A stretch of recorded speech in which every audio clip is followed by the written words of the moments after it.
Hello and welcome to Dubai Trains, and today I want to explain how I design my layout and how I operate it. So let's quickly get through that intro and let's get cracking.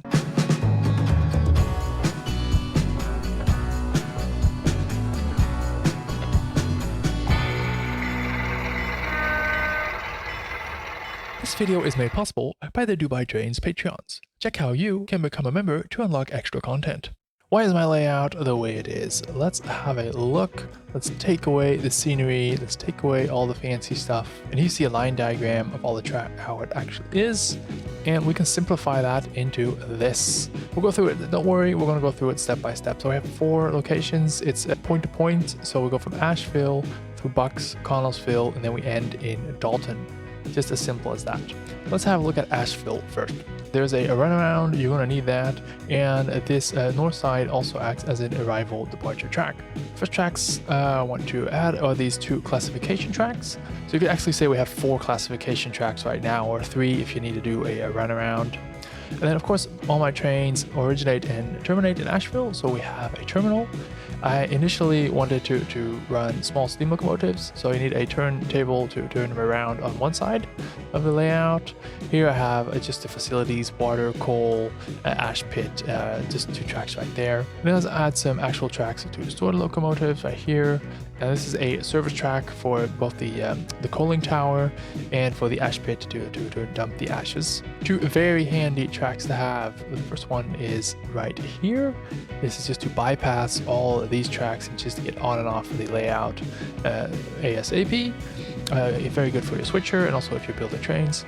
Ideally, you would place it like this. That would be really great. Come out here and just go straight to the classification, or if your larger trains are leaving, just come out of the terminal and just dive straight in there from this direction. But I don't have the space for that, so I'm just going to put it back like that. And this right here in the back is the caboose track. And all the other tracks are basically industries. There's one here at the end, and there's several. I don't want to go through all of them right now, but these are all industries. So if we go back, you see there's quite a few. There's also a few spots here on the terminal for coal and ash cars, but let's just leave that out for now.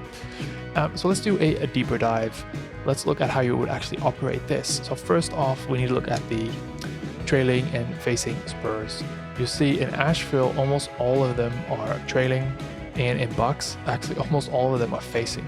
And to have them all in one direction massively increases for me, the enjoyment and also the speed that you can switch things. You don't have to do an endless amount of runarounds. You do want to have 1 or 2 that are just a bit stubborn and facing the other way. But if you do it like this, you're going to have a lot of enjoyment because you're just going to switch, easily, boom, boom, boom, put the cars there. That's what you want. You don't want to endlessly be running around and coupling and decoupling. I mean, switching and switching is not one somehow. Note that the Bucks ones are all facing, so that means that if you have your cars coming in from Asheville and you sorted them, and you have a few left over from Bucks, you want to group these all and do them all at once, because you need to do a runaround in Asheville. So you don't want to do a runaround just for one car and then go back to Bucks in Asheville and do another runaround. No, you want to really group them and you want to think about it and then shove them all to Bucks. So how would I actually do this? Well, the morning shift, let's just say we have all these different cars. I just drew in 5 cars. Some go to D because they have letter D on it, and some of them go to C, so to Connellsville, and D go to Dalton. And so the morning shift, if you have any cars going to Connellsville, Dalton in Bucks, you want to get those first because those are the first trains going out. And then I sort them on the classification tracks, just like that. So all the Dalton cars on one track, all the Connellsville cars on another track. The first thing I do on this red caboose track, I spot a caboose, the correct one, on this section right there. So then the main engine would come from the terminal, collect the cars, pick up the caboose, hold here on the departure track, and wait for clearance to depart to Connellsville or Dalton. So I hope that was clear. Now on to Connellsville. Connellsville is halfway Asheville, Dalton, so you need a siding there so the trains can meet. You don't have to back up into a spur or anything like that. Most of the industries here are facing, and we have a few that are trailing. The most important one is this one here on the right, because that is the team track that's used a lot. The one here on the left is for just to park spare cars if it's low season, and one here gets one stock car every now and then, so let's just neglect those for now. So why is this important? Well, if you have a local coming in, and a local stops at all the locations, so Asheville, Bucks, Connellsville, Dalton, turns around and then goes Connellsville, Bucks, Asheville back. So let's say this is your local one engine with 1, 2, 3, 4 cars. These 3 go to Dalton and this one goes to Connellsville. And let's say the Connellsville car, you have to spot it right here. Well, actually, it's going to, when it comes in from Asheville, it's going to just bypass Connellsville because this is a facing spur, and he's not going to stop and do a runaround and spot this one. No, it's going to go all the way to Dalton, switch everything and switch there. And then on the way back, as you see, it picked up 1, 2, 3 cars that have to go to Asheville. There's that same Connellsville car again. And it's way easier to now just back up and spot that car right there and pick the other ones on these trailing points that you need. But this is the theory.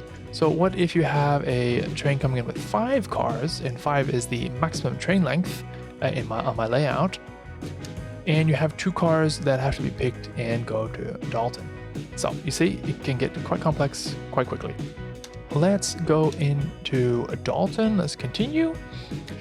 Dalton, you have another runaround because it's at the end of the line, so you need to be able to run around and turn your train around, and also for spotting the cars. And then there's a small turntable here. As I said, I wanted to run small steamers, so they need to turn around in Dalton and go back in the other direction. There's a small RP track there.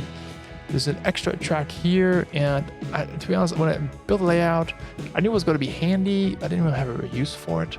So now, actually, it doesn't really have to be connected. How I use it is that the track on the right is more for facility, the RIP track, and sometimes I park the local switcher there. And the track on the left is this basic one big team track. So it didn't really have to be connected. I think I used it once where I drove through here, and that's just because I got stuck with switching because there was so many cars that had to be switched. So then all the industries are actually trailing industries, because it might be facing when you're coming into Dalton, but as soon as you come in, the first thing you're going to do is you run around, get the caboose out of the way, and then you're going to collect all the cars that need to be picked, and then spot the cars that you came in with, and that's all going to be done in a trailing manner because you want to head back out towards Asheville. So as you see, this does not look that complex. We put it in a soup bowl like this, it gets a bit more complex. And then we add all the layers and the scenery, then definitely for newcomers, they don't know what they're looking at. Now please be warned, this video does not go without the 2 videos you're seeing on the screen right now where we look at the design mistakes. So have a look, thank you for watching, bye bye.